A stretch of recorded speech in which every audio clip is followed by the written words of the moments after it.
views expressed on this program are not necessarily those of WTJX, its board, staff, or underwriters.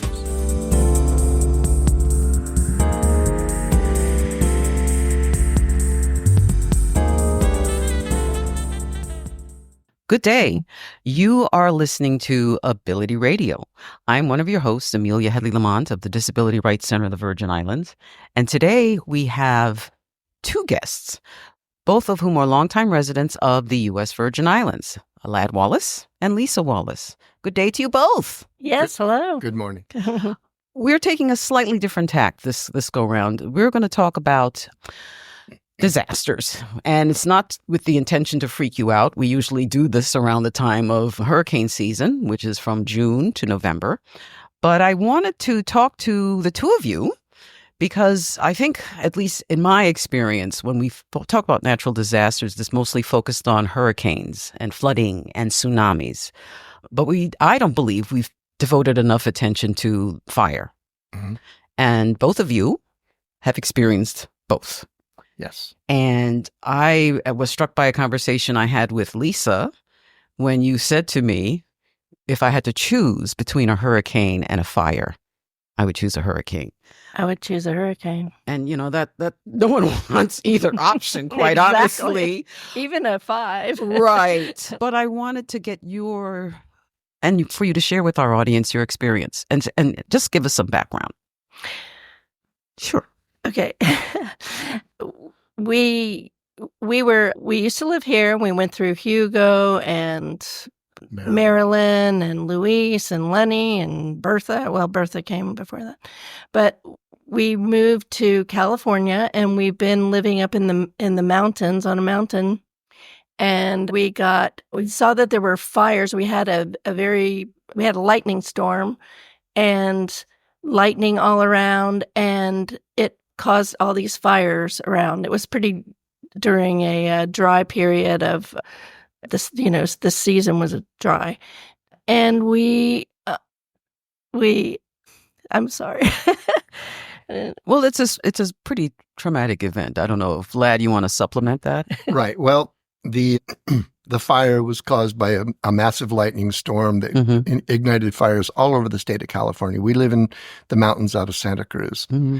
And there were thousands of fires through California. So the resources were extremely stretched. They didn't have enough resources. Mm-hmm. And the fires came into our mountain and took in our neighborhood. Before the fire, we had 53 homes. And after the fire, we had 13. Nobody was hurt. Mm-hmm. But one of the things I wanted to sort of tell people was part of the reason nobody was hurt was that we had a very good emergency system in the county. Mm-hmm. And when they said evacuate, people evacuated. It was impressed on us from a couple other fires we'd had, that when a fireman comes by or a policeman or an emergency services person and they ask you to evacuate, do it. Mm-hmm. Or do what they ask you to do. Because if you don't, you're tying up their resources protecting you, which is not to your benefit necessarily, and certainly not to the benefit of your neighbors. Mm-hmm. So, Vitima, whoever has to help you here, listen to them and do what you can to help them help you. Right. So, okay, how did they notify you, first of all, that there was a problem? Well, we had emergency alerts on our phones. We got telephone calls, and then the firemen drove through the neighborhood, with their lights on saying, get out. Mm-hmm. So we knew that there was a bad fire in the area probably a day or so before we had to evacuate. But one night, at about midnight, we get an alert on our phone, and we were told, get out now. And when we left the house, we took what we thought were what we could put together. As it turns out, Lisa had forgotten her jewelry in a building that we had that did burn down. Mm-hmm. But we had an hour to get out. And as we were driving down the mountain towards the ocean into Santa Cruz, it was like it was snowing. Wow. But it was snowing ash. And it was a devastating fire. I think in our mountains, there were about just under 1,000 homes that were destroyed, which is a big portion of it. So when you got notice, let's say it's the middle of the night, is it by phone call or dinging on your phone, or how did you know how did you wake up? Well, both. Uh-huh. They did. I believe they did call as well, but there was certainly an urgent, alarm on the phone saying, this is it. Mm-hmm. And so we gathered up the dog and what we could. Mm-hmm. And because we had been through Hurricane Hugo, where we lost a great deal of stuff, we sort of knew that, it's difficult to choose what to take with you. Right. You can't take everything. What do you take? You take the things that are small, easily carried, and more or less irreplaceable. Mm-hmm. Other than that, easy come, easy go. Hard come, easy go. Right. You just have to bear with it. It's earthly treasures. They don't last. Right. Go ahead, Lisa. Yeah. One of the things that I did when we were getting these alerts was I went around our house and we have a deck around our house, and I took all the furniture off the deck, took anything off the deck that could have caught fire, and gone up. One thing I read was that there was if you have a broom even against the house, it will, an ash can come and light it and just be a fuse to take away your house. But I cleared the decks, essentially. I cleared the decks, and I was over in my little office. It's part of a garage. That's Mm-hmm. the building that we lost. I had taken my jewelry pouch over there and was going to put it in a travel thing, but I kept getting these alerts, and they were kind of making stressful. Right. kind of stressful. So I got my computer and some other things that I could grab, and I didn't really think that we were going to burn, but then we did. Yeah. The neighborhood did. Yeah. And another thing I remember we talked about was the notion that you really should not have shrubbery very close to the house, correct? Yeah, that was Right. part of what Lisa did, was in preparation for what might happen. Mm-hmm. She made sure that all of the bushes, all of the trees, everything was cleared away from the house because it will burn. Mm-hmm. But what was left was a rock sort of walkways around the house, and having it cleared like that meant that the house would have to catch fire on its own. It wasn't going to catch fire because of bushes Right near it. Right. And a couple of years before, we had replaced our windows, and one of the windows, it was double pane windows. The outside pane broke, and if it had been the old windows, it would have gone into the house and probably burned up the house. But I call it a recipe that we didn't burn. Mm-hmm. The house didn't burn. Mm-hmm. The other thing burned because Our garage burned, but Mm-hmm. that was, in Garage. the big picture, that was a minor loss. Right. And it's interesting to note that in this fire, which was a devastating fire with tens of thousands of people evacuated, only one person died, and it was a person who decided not to listen to the advice of the fire service to get out. Okay. And he died because his house burned up. Mm-hmm. Yeah. So, pay attention and listen to the authorities. Always question authority, but don't question them that day. Yeah, not for a fire. I wanted to also just bring to the attention of the public that we do have an organization here that provides a great deal of support to Virgin Islanders. It's VITEMA, Virgin Islands Emergency Management Authority. They have an excellent website, vitema.vi.gov, and they give some very good suggestions to us about fires. One of the things they say is, as you've done, do not waste time getting valuables or making a phone call, which people tend to do. Fires can spread very quickly. Very quickly. They do. It can be life-threatening within 2 minutes and can engulf your house, I'm told, in as little as 5 minutes. Yes. Yes. Yeah. That was shocking. Yeah. Some of the fires were traveling at a mile a minute because the embers were getting blown ahead and pow, Wow. blows up. So a mile a minute is 60 miles an hour. Right. If it's 5 miles away, you've got 5 minutes to get out of the house. And I'm no scientist, but I would imagine a lot of homes have propane tanks on the side. They all went up. But the thing about a propane tank is they have a safety release valve. If they get too hot, they vent up. Okay. So they didn't really explode. They vented, and I'm sure there were huge, flames shooting out of them. But I don't recall them exploding. But keep it away from your house because, right. Where we are, we have to have it. I think it's 20 feet from the house or something like that. So. Okay. Oh, okay. Well, that's not the case here. We had just filled our tank too, so it was full. Oh, okay. And so it went up. I think that might be why our the garage and my office went up because it was right next to the not right next to, but close to. One interesting difference between hurricanes and a fire like this is that a hurricane, after the hurricane has passed, the next day can be a beautiful day. Right. Unless you look at your neighborhood. Right. With a fire, it stays for weeks. It stinks. There's smoke in the air. There's desolation. And they last a lot longer. Hurricanes are terrible. I mean, Hugo was devastating. We lost our house, but fires just stay around to remind you. So. And if I had lost my jewelry in a hurricane, you can really kind of find it. You just go through the rubble or whatever. But in a fire, it's gone. It just melts. It was completely, utterly gone. Well, yeah, I lost my front door in Hugo, and to this day, I don't know where it is. Well, did you want to take it somewhere? No, not really. But the other thing I learned is, we tend to equate the flames as being the injury. But the other thing I learned, looking at the Vitima website, heat and smoke can be more dangerous because it could sear your lungs. Exactly. And then the aftermath, when you have all the toxic waste, because anything that burns, plastics and, like varnishes, oils, whatever, you might have in your garage or your house, it goes into the ground. And then, there's just ash left over and that ash is blowing around and you can breathe that in. You're supposed to wear masks and, protective clothing when you go in and sift through and see what you can find in there. But everything burns, even cement.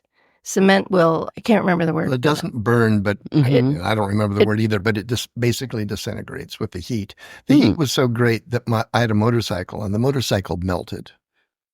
All of the aluminum components in it, where the motorcycle had been was a big puddle of melted aluminum. Wow. Yeah. It's pretty hot. Yeah.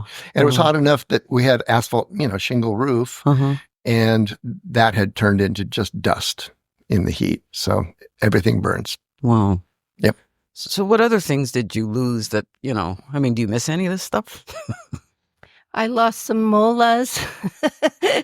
I'd traveled to Panama and got all these molas and, but I left. So my office, our house was where we lived and we didn't lose the house, but the garage and my office, and we had our water system that went to, and then deluxe shed that we had where we kept all of our toys and our fun things to do, windsurfing and scuba and all that kind of stuff, and all that, it left. So that was our life, and along with all the photographs and everything like that. So I wish I'd gotten some of the photographs.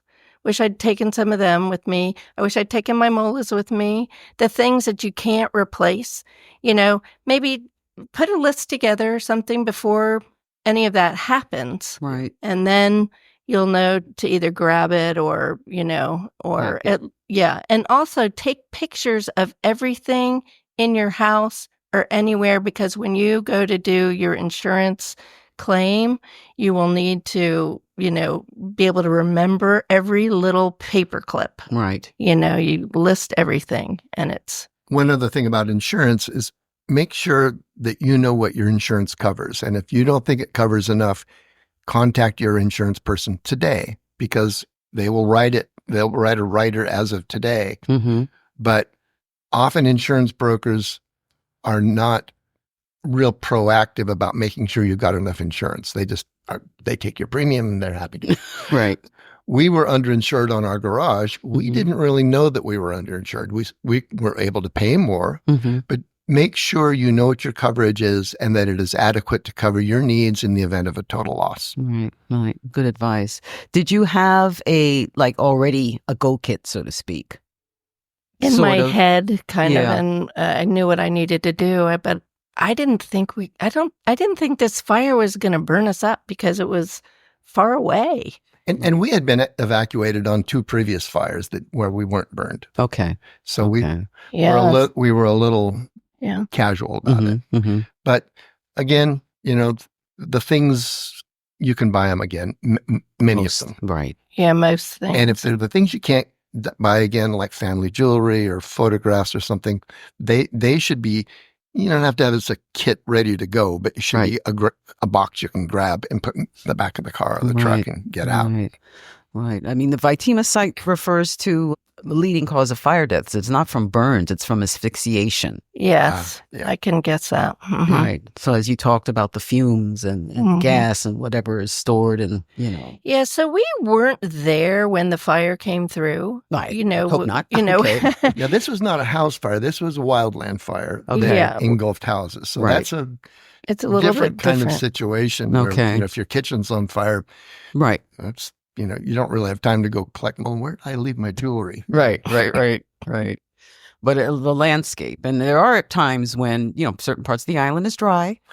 Yes. And the environment is changing. The climate is changing. And I would expect, I hope not, but I would expect it's going to get drier here.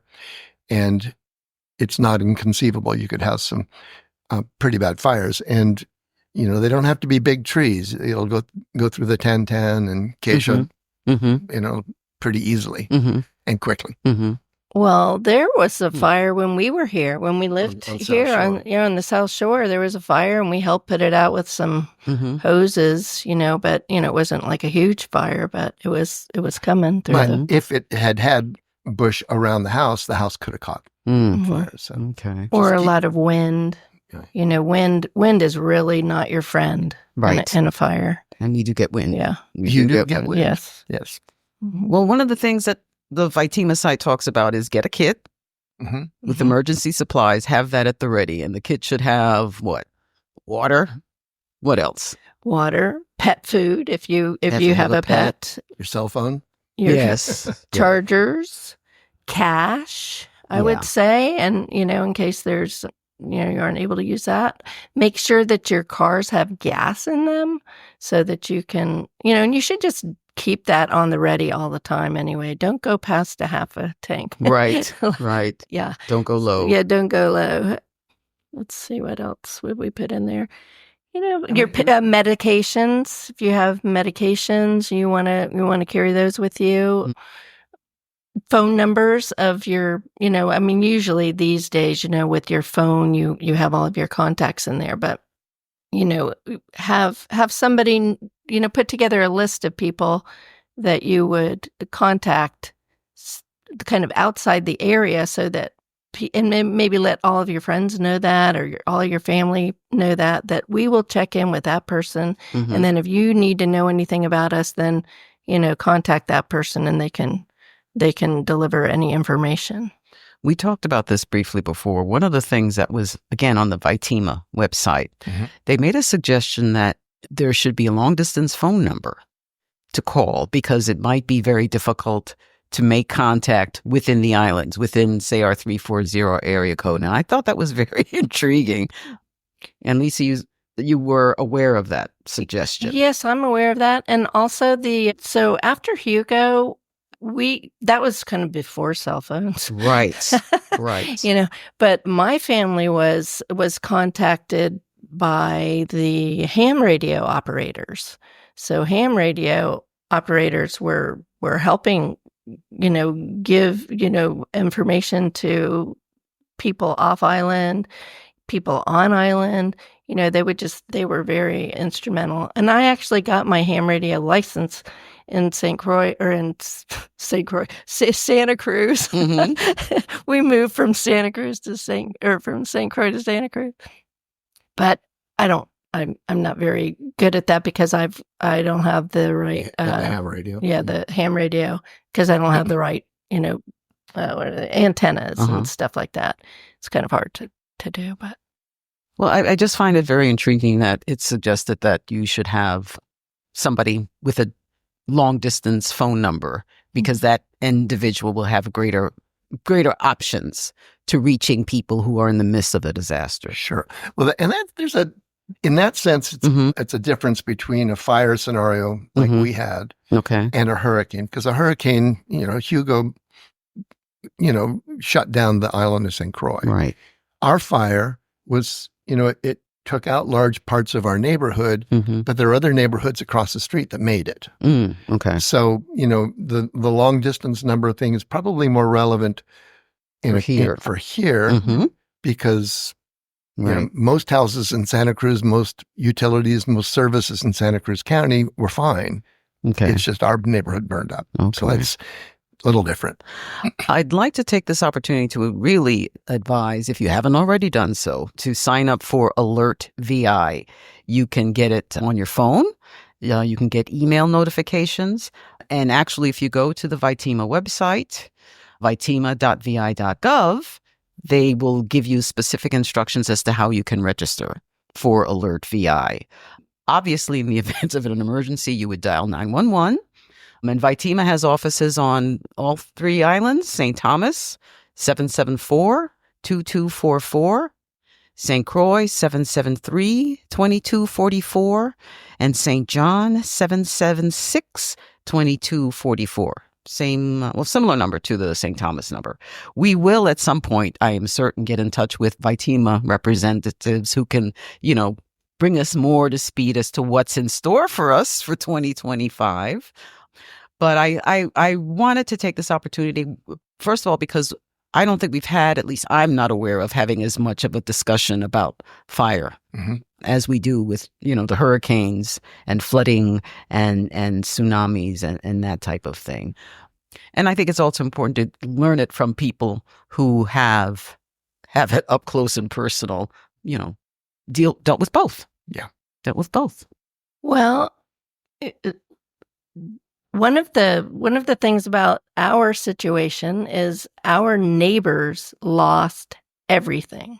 They lost everything, and everybody has a different way of dealing with losing everything or losing anything. And you have to learn how to have that compassion for the people, because some have a very hard time getting over their losses. Yeah, because, they lose things that are completely, utterly irreplaceable.